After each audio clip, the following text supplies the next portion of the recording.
एक बार एक सम्राट का पुराना वजीर मारा गया। वजीर बहुत ही बुद्धिमान था, लेकिन अचानक ही उसकी मौत हो गई थी। तो अब नए वजीर की खोजबीन शुरू कर दिए गई। साम्राज्य बहुत बड़ा था, इसलिए उसे संभालने के लिए एक बहुत ही बुद्धिमान और दूर की सोच रखने वाले वजीर की होना बहुत ही जरूरी था। पूरे राज्य में सबसे बुद्धिमान और समझदार व्यक्ति की खोज शुरू कर दी गई। इसके लिए पूरे राज्य में तरह तरह के परीक्षाएं आयोजित की गई और पूरे राज्य भर से विभिन्न समझदार और विचारशील व्यक्तियों की छांटा गया। और फिर आगे उनके और भी मुश्किल परीक्षाएं ली गई और अंततः केवल 3 चुने गए व्यक्तियों को राजधानी लाया गया ताकि सम्राट उनकी अंतिम परीक्षा ले सके।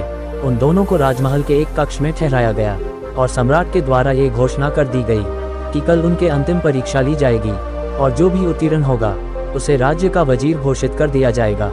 लेकिन आश्चर्य की बात तो ये थी कि शाम होते होते पूरी राजधानी में यह बात फैल गई कि कल सम्राट कौन सी परीक्षा लेने वाला है। सारे नगर में इसकी चर्चा होने लगी। सम्राट एक बहुत ही अजीब परीक्षा लेना चाहता था। कल सुबह उन तीनों को महल के एक बड़े कक्षा में बंद कर दिया जाएगा और उस कक्ष के दरवाजा पर एक बड़ा सा ताला लगा दिया जाएगा। वह ताला उस राज्य के गणितज्ञ कारीगरों और इंजीनियरों ने मिलकर बनाया था। उस ताले पर कोई चाबी नहीं लगती थी। ताले को ऊपर केवल कुछ गणित के अंक लिखे थे और उन अंकों में एक पहेली छुपी हुई थी। जो भी उस पहेली को हल कर सकेगा वही उस ताले को खोलने में सक्षम हो पाएगा। धीरे धीरे यह बात उन तीनों के पास भी पहुंच गई कि कल उन तीनों को एक कमरे में बंद कर दिया जाएगा और बाहर से एक बड़ा सा ताला लगा दिया जाएगा जिसकी कोई चाबी नहीं, बस उस ताले के ऊपर कुछ गणित के अंक खुदे हुए हैं जिनमें एक पहेली छुपी हुई है। तीनों में से जो भी उन अंकों का प्रयोग करके उनके पीछे छुपे गए पहेली को हल कर लेगा और पहले दरवाजा खोलकर बाहर आ जाएगा उसे ही वजीर बना दिया जाएगा। ये सुनते ही उन तीनों में से 2 तो बाजार की तरफ भागे और तालों से संबंधित गणित के विषय में जो भी किताबें मिल सकती थी वह सब ले आए और उनका अध्ययन करने लगे। लेकिन उनमें से जो तीसरा था वह सबसे अजीब था। वह ना तो कहीं गया और ना ही कोई किताब लाया और अंधेरा होते हैं ही तोड़कर सो गया। बाकी दोनों ने सोचा कि शायद डर के मारे इसने परीक्षा में न बैठने की निर्णय लिया है, या शायद इसे भरोसा नहीं है कि जो खबर उड़ी है वह सही है।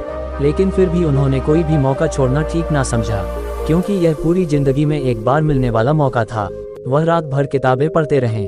तालों के विज्ञान से जो भी संबंधित जो भी साहित्य मिला वह सब उन्होंने पढ़ डाला। सुबह हुई, वह तीसरा व्यक्ति सोकर उठा और उन तीनों को सम्राट के समक्ष प्रस्तुत किया गया। वहां उन्हें पता चला कि जो अफवाह उड़ी थी वह सत्य थी। उन तीनों को एक बड़े से कक्ष के अंदर बंद कर दिया गया। उसके बाहर एक ताला लगा दिया गया जिसके ऊपर कुछ गणित के अंक खुदे हुए थे। सम्राट ने कहा, तुम तीनों में से जो भी इन अंकों में छुपी हुई पहेली का हल कर लेगा वही दरवाजा खोल पाएगा, और जो दरवाजा खोलकर सबसे पहले मेरे पास आएगा मैं उसे अपना वजीर बना लूंगा। मैं तुम तीनों का बाहर इंतजार करता हूँ। इतना कहकर सम्राट वहां से चला गया।